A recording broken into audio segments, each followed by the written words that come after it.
നൽകാൻ നിശ്ചയിച്ച മക്കൾ അസോസിയേഷന് ഞാൻ ആദ്യമായി പറ്റി നേരത്തെ പറഞ്ഞു. അവരെ ഡീറ്റെയിൽസ് എല്ലാവരും പറഞ്ഞു.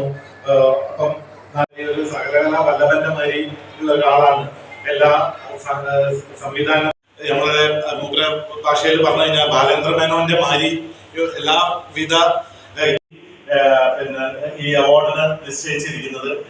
എന്തായാലും നമ്മളുടെ തോമസ് അവരെ ഞാൻ ആദ്യമായി അഭിനന്ദിക്കുന്നു. ഈ സമ്മേളനത്തിന്റെ ഡോക്ടർ ബീന ദിലീപ്, നമുക്കെല്ലാവർക്കും പ്രിയങ്കരായിരുന്ന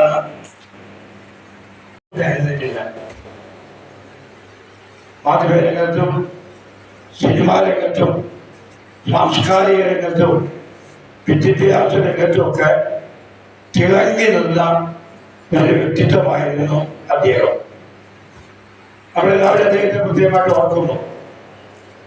എനിക്ക് പലപ്പോഴും അദ്ദേഹത്തെ കാണുവാനും സംസാരിക്കുവാനും അദ്ദേഹവുമായിട്ട് വേദി പങ്കിടുവാനൊക്കെ കഴിഞ്ഞിട്ടുണ്ട്. എന്നാൽ അദ്ദേഹത്തിൻ്റെ ഓർമ്മ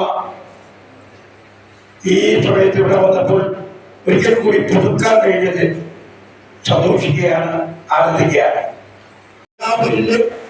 ഒരു പരിപാടി ഉണ്ട്. ആ പരിപാടിക്ക് ഞാൻ ചെല്ലാന്ന് പറഞ്ഞാണ്. അപ്പോഴാണ് നമ്മുടെ ചാക്കുട്ടിസാറ് മന്ത്രി പ്രവർത്തിക്കുന്നുണ്ട്, മന്ത്രി അവിടുത്തെ പരിപാടിക്ക് വരുന്നുണ്ട്. അപ്പൊ പിതാവ് വന്നിട്ട്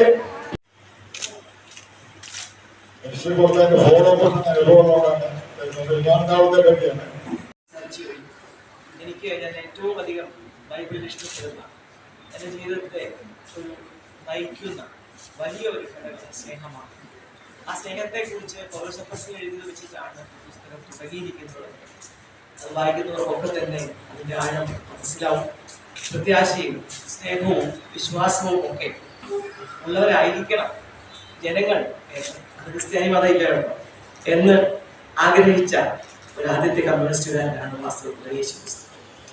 യേശുക്രിസ്തുവിന്റെ തിയോളജിയിൽ നിന്നാണ് കാൾ മാർക്സിന്, ഹെഗൽ മാർക്സിന്റെ ഗുരുവായിരുന്നു. ഹെഗലിയൻ പ്രിൻസിപ്പിൾ ഈ ക്രിസ്തുവിന്റെ ആശയം അധ്വാനിക്കുന്നവരും ഭാരം ചുമക്കുന്നവരും നിങ്ങൾ എൻ്റെ അടുത്ത് വരികയും എന്ന് പറഞ്ഞുകൊണ്ട് അവർക്ക് യാതൊരു വ്യത്യാസവുമില്ല എവിടെയായാലും മനുഷ്യന്റെ പ്രശ്നങ്ങൾക്ക് എന്ന അർത്ഥത്തിൽ അതിനുതകുന്ന തരത്തിലുള്ള വളരെ അന്നത്തെ കാലത്തെ വിപ്ലവകരമായ ഒരു തീരുമാനം എടുത്തതുകൊണ്ട് മാത്രമാണ് അദ്ദേഹം രക്തസാക്ഷിയായത്. ഇന്നത്തെ ഭാഷയിൽ പറഞ്ഞാൽ ക്രൂശിൽ കിടന്ന് അദ്ദേഹത്തിന് മരിക്കേണ്ടി വന്നത്. 33 വയസ്സ് സമൂഹത്തിലെ ഏറ്റവും പാവപ്പെട്ടവരുടെയും അധസ്ഥിതരായവരുടെയും കൂടെ മുന്നതോട് മാത്രമാണ് ക്രിസ്തുവിനെ 33-ാം വയസ്സിൽ കുരിശു കിട്ടിയത്. എന്തുകൊണ്ടാണ് സർക്കാർ സർവീസുകളിലൊക്കെ തന്നെ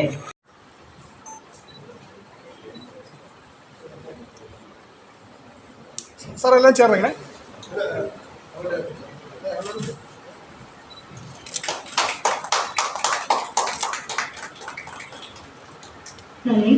അടുത്തതായി പുരസ്കാരം സാർ എല്ലാവരും ചേർന്നിങ്ങനെ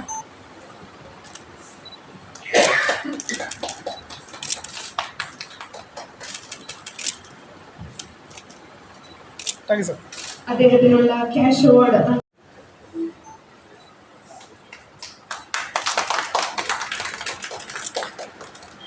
ശ്രീ തോമസ് ചെനത്തുപറമ്പിൽ